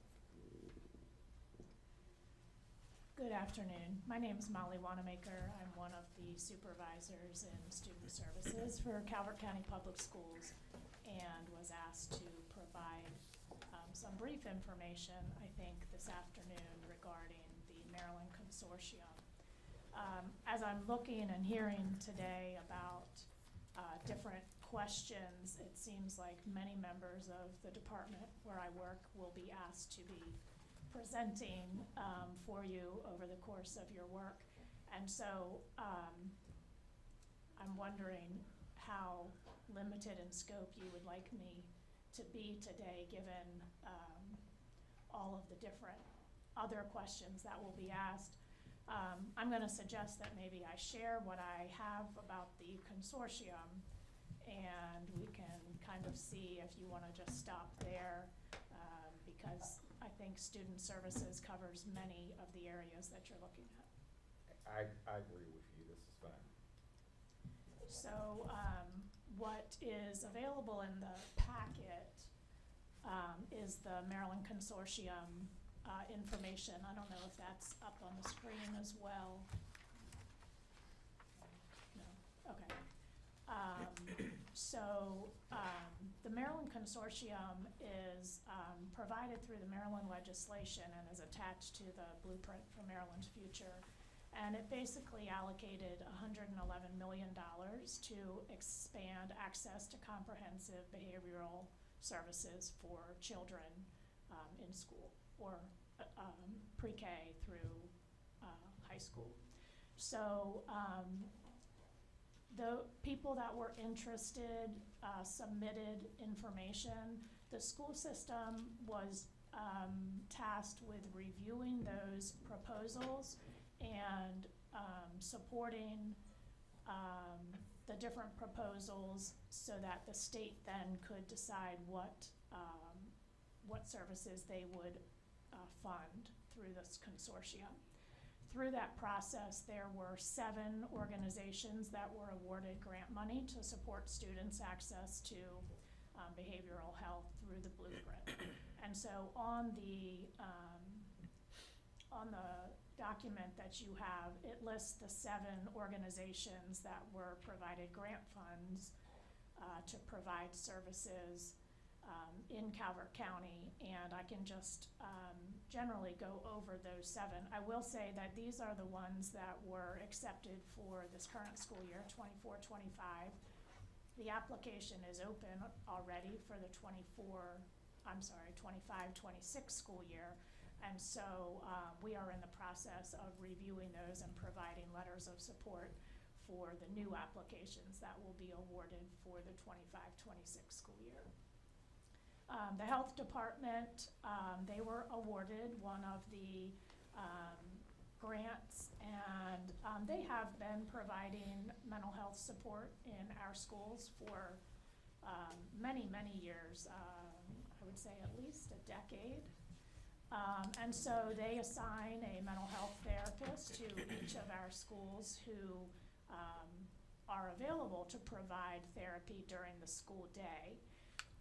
That is coordinated, of course, with the parent, but the child does receive that service during the school day, and so it does make that access to that service a little bit easier for families. We do have a couple of schools that do not currently have a therapist assigned, but that really goes to the bigger issue that we see across the board of providers. Workforce. Yes, yes. And Caitlin might be able to speak a little bit more to the specific areas that are not covered. Of course, families can reach out directly to behavioral health and receive services not in the school setting. But I think we have 3 elementaries right now that don't have a provider assigned. That sounds right. I think it's 4 in total, and then kindergarten and first grade at something like that. And I know a lot of our schools are just full. You know, the Right. therapists are at capacity where they are. Right. We have just entered into an additional agreement with behavioral health to also provide some additional meetings with the nurse practitioner from the health department for families at 3 schools right now. It's a pilot for medication management, and these are situations where children are already established clients or patients who are prescribed medication through the provider at the health department, and they're able to have that appointment at the school just to continue that service, and that's really helping or will help with transportation and access to that appointment rather than a child having to leave the school, a parent having to leave work, and that kind of thing. That is like just getting off the ground, so I think that's gonna be piloted in 3 schools this spring. The Community Mediation Center of Calvert County was awarded a grant. They provide mediation services that can be in the school or it can be out of the school. That can be used when there are student-to-student concerns or issues. It could be classroom or restorative circles, community conferencing, conflict resolution, and also they have done some peer mediation training in some of our schools to train some of our students to work with their peers when mediations occur. That is also something that parents are involved in providing permission, and of course, both sides of any issue have to be willing to participate in that mediation. The East John Youth Center, that is in Lusby, and they are providing a couple of things. They're at the East John Youth Clubhouse. They are doing some Botvin life skills groups, which focus on substance use and other life skill type of topics. And those are for 5th graders, middle school, and high schools. They do provide transportation for Dowell, Patuxent, and Appeal Campus, Southern Middle, Mill Creek, and Patuxent High School for after-school activities. Boys and Girls Club of Southern Maryland is available in the north end of the county, and that they provide an after-school positive action program which addresses academic behaviors and mental health concerns. Transportation is available to the Boys and Girls Club from Windy Hill Elementary and Middle School and Beach Elementary. Pathways provides therapy in school to students at Patuxent High School only. That, of course, was another of the grant awardees. Unio Health is a company that has developed an app called Prosper. Thank you. Just lost my train of thought. Prosper is an app that anybody can get off of the web, and it is really designed to provide self-care and support resources. We have advertised that extensively at the high school level for high school students, although it is not restricted in any way. And again, it's not locked to where anybody can't go on to the app to set up an account. I was able to pull a little bit of data from the data points that they've provided to us, and we have about 230 students who have downloaded that app. So again, that is available to anybody, but the grant that they wrote was specific to high school students, and I think they received that grant in 2 other counties besides Calvert. And then Barstow Acres Children's Center have social skills groups. Those don't take place during the school day. Those are either after school or in the summer.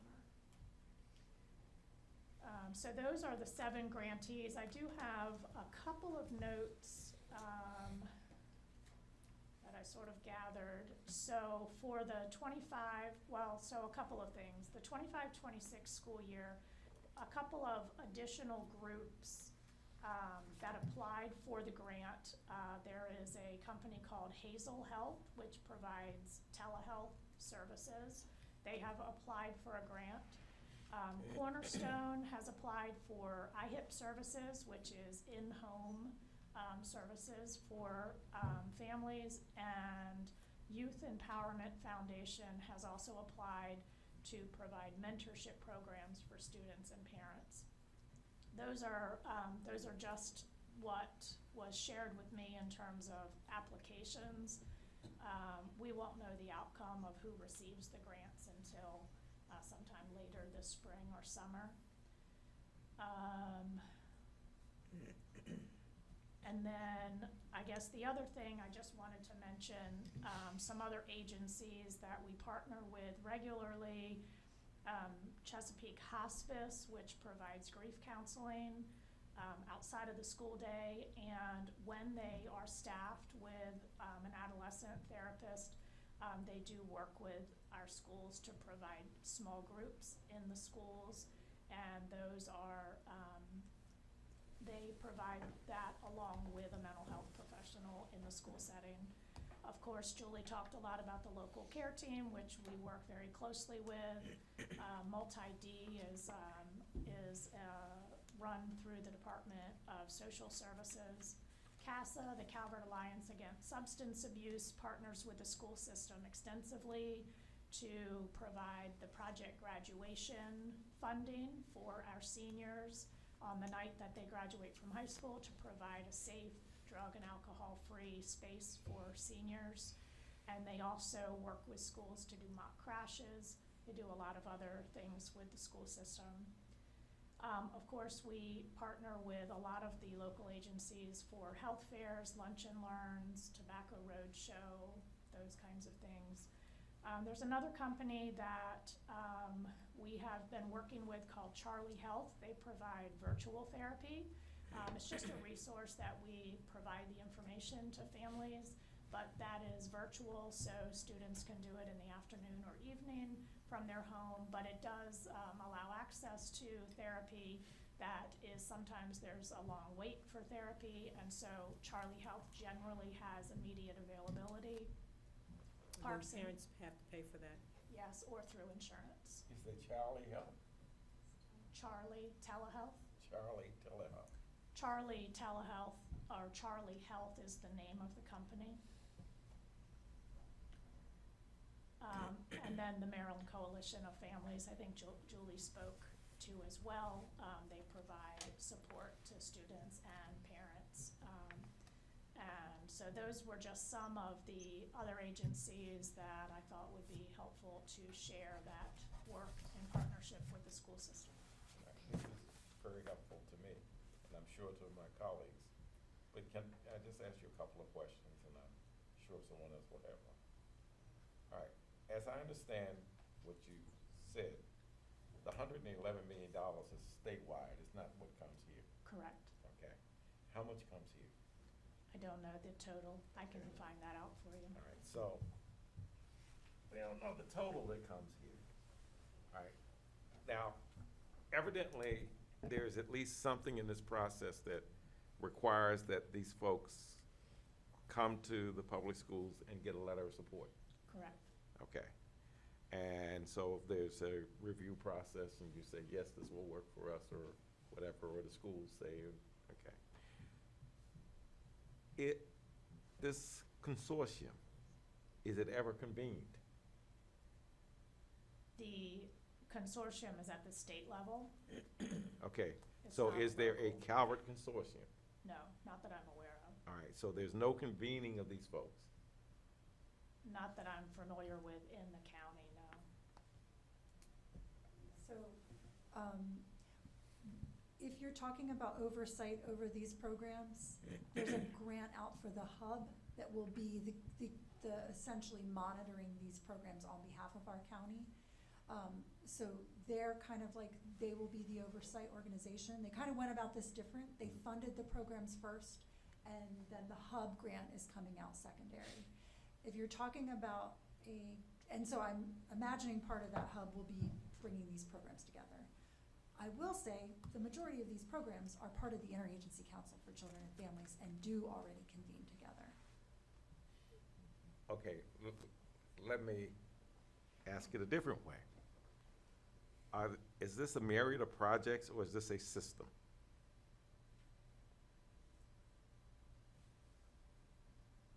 Define system. A coordinated process that shares data and information and tracks collective outcomes. That will be under the hub. So yes, it is a coordinated process, but it kind of went in reverse, if that makes sense. Okay, and then this is my final question. Since now I know there's going to be something called a hub, will there be a shared data point and a universal point of entry for services?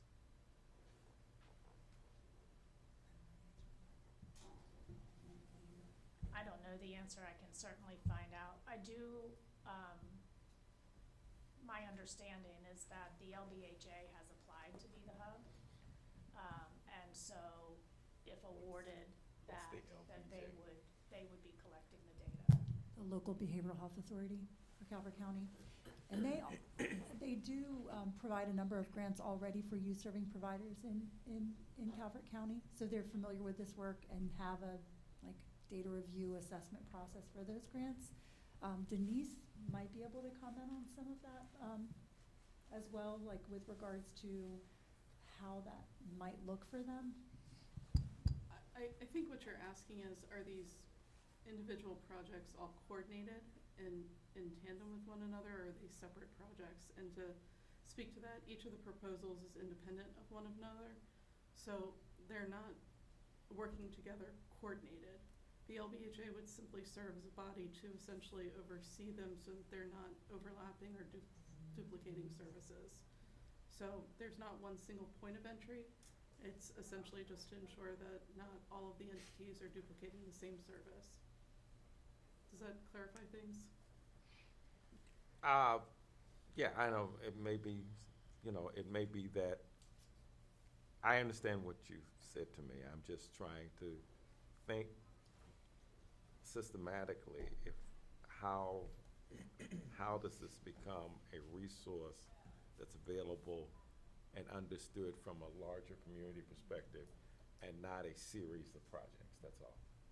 So I can tell you from someone who's received the consortium and has applied again, the consortium has targeted goals that it looks towards. So each of the projects is working towards the same collective goals, but may approach it from different aspects of it. There's certain tiers from early intervention, mid-level de-escalation, and then from targeted therapy. So depending on what your project may entail, may have different outcomes and different methods of going about doing that. So while they may not be collectively going about it the same way, your targeted outcomes will be essentially the same data points. So the good part about this grant is that your data points are essentially the same and translate the same way across the board. It's just that people may be going about those in different ways. If I could ask a quick question, and maybe multi-part, but is there a typical size range for these grants? I mean, how much money are we talking about for the individual grants? And tied to that, are there metrics about the number of people that are served through these? So when they're putting in a proposal, are they proposing that they're going to provide services to X number of people?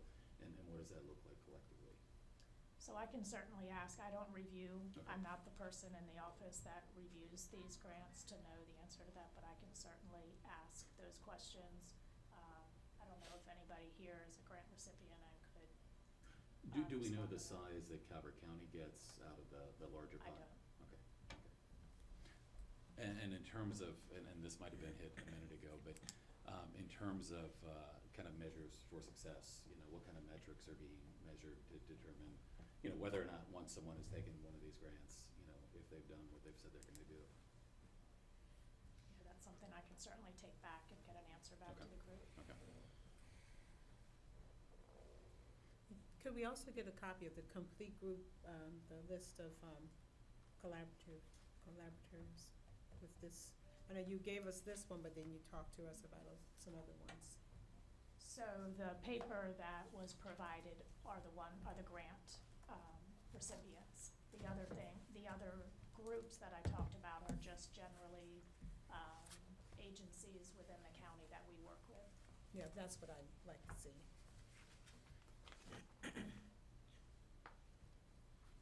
Molly, do you know if the IHIP program that's being proposed, the in-home intervention, whether that's expanding beyond Medicaid? I don't know.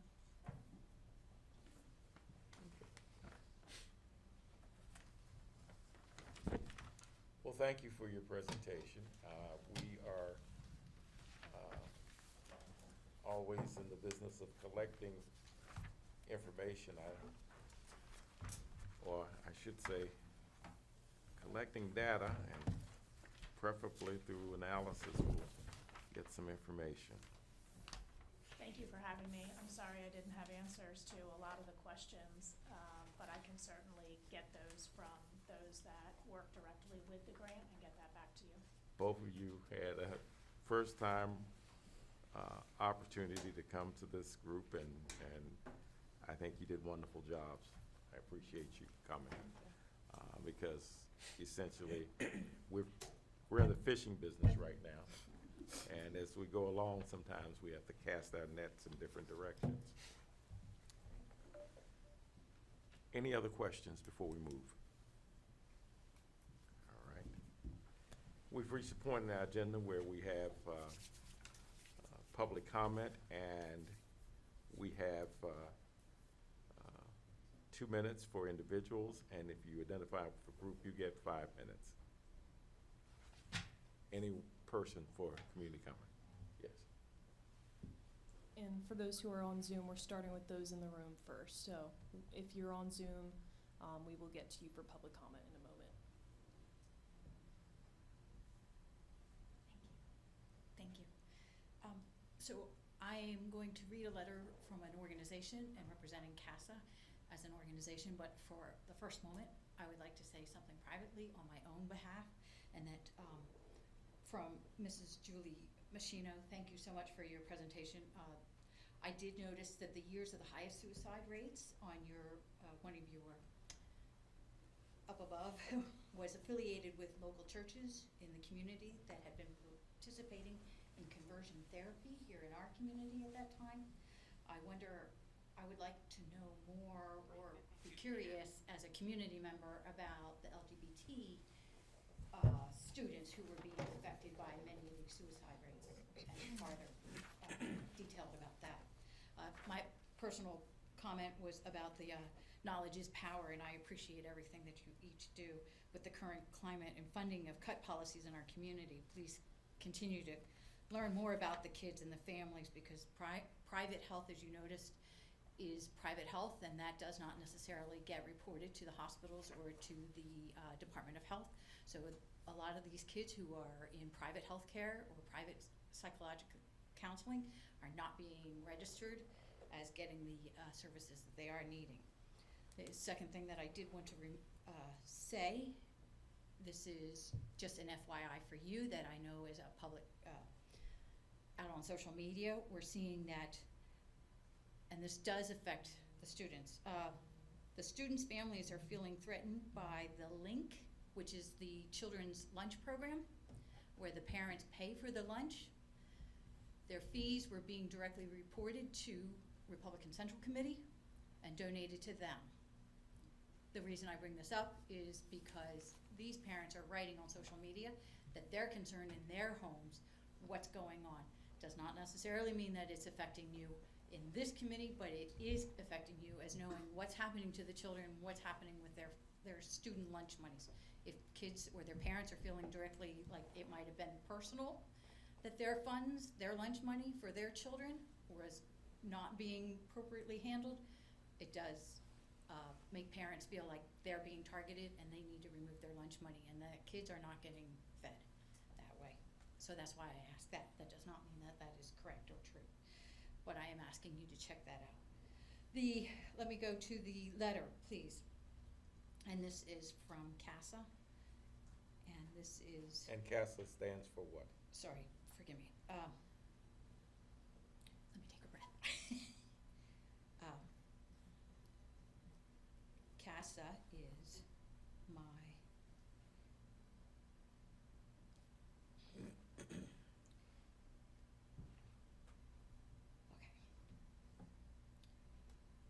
CASA is...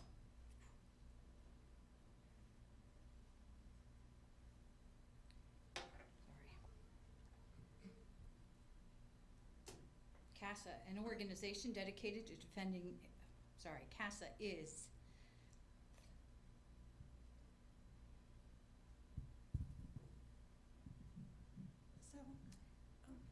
Do you want me to assist? Yes, please. Okay. I'm a little. It's okay. There's actually 3 CASAs, so I Yes, just want to run through them real quick. There's Yes. CASA de Maryland, which is an immigration advocacy. Yes, ma'am. Okay. CASA stands for Central American Solidarity Association of Maryland. Thank you. And this is directly to you, each of you, and this was dated February 12th of 2025. On Tuesday, January 21st, 2025, the new presidential administration announced it would reverse previous guidelines and now allow federal immigration agencies to carry out enforcement at places like churches and schools. This decision is deeply troubling and has created fear and uncertainty for many of our immigrant neighbors. As parents and community members of Calvert County, we stand with our immigrant families. Schools, churches, and other trusted places should be safe for everyone, not places of fear. While we work to understand what this change means, we want to be clear our neighbors deserve to feel safe and supported. We call on you to take a stand in protecting the dignity and safety of all of our families in our community. We urge you to publicly reaffirm that our local schools, places of worship, and other trusted institutions remain spaces of safety and inclusion. We also encourage you to support the policies that uphold the rights of our immigrant neighbors, ensure that they are not subjected to unnecessarily harm and fear. If you or someone you know is impacted or would like to take action, please reach out to CASA, an organization dedicated to defending immigrant rights and building stronger communities. Learn more and get involved, and I'll share this information with you. Thank you for your time and your leadership on this urgent issue. We hope to see your commitment to ensuring that all members of our community feel safe, valued, and supported.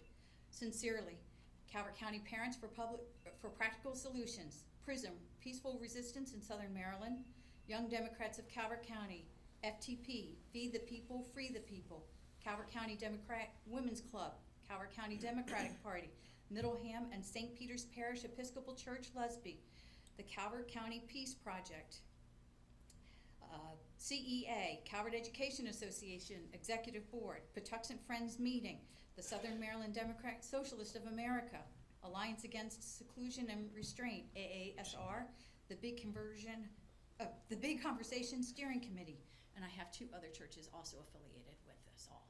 Please, asking your support. Thank you.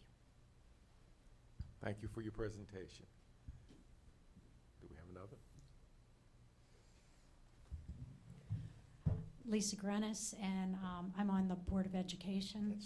I wanted to respond to the comment regarding money being put into the Calvert County Republican. When I became aware of that, I submitted it to Ms. Palmer to see if this was in fact true, and the response I got was, Ms. Palmer was made aware of the issue last week, and it appears that it is with the credit card company versus LINQ. The following information will be sent out today on School Messenger. We have been made aware that some credit card statements are displaying transactions for online meal payments via LINQ as, quote, Calvert County Republican, unquote. Please be assured that funds are correctly being deposited onto student meal accounts and that these funds do not pass through the Calvert County Republican office or any other political organization. With the assistance of the credit card company and LINQ, we are actively investigating this issue and working to resolve it as quickly as possible. Thank you to those individuals who brought this to our attention, and I apologize for any confusion it may have caused. Thank you.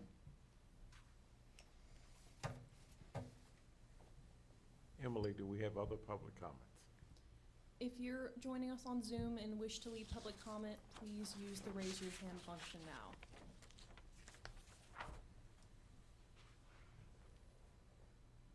Again, one more time, if you're joining us on Zoom and wish to leave public comment, please use the raise your hand function. We have no public comment online.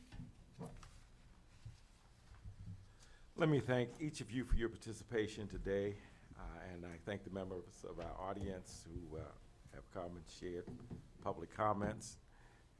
And particularly, I'd like to thank Julie, and I'd like to thank our representative from the school board for sharing with us today and giving us plenty of food for thought as we move forward.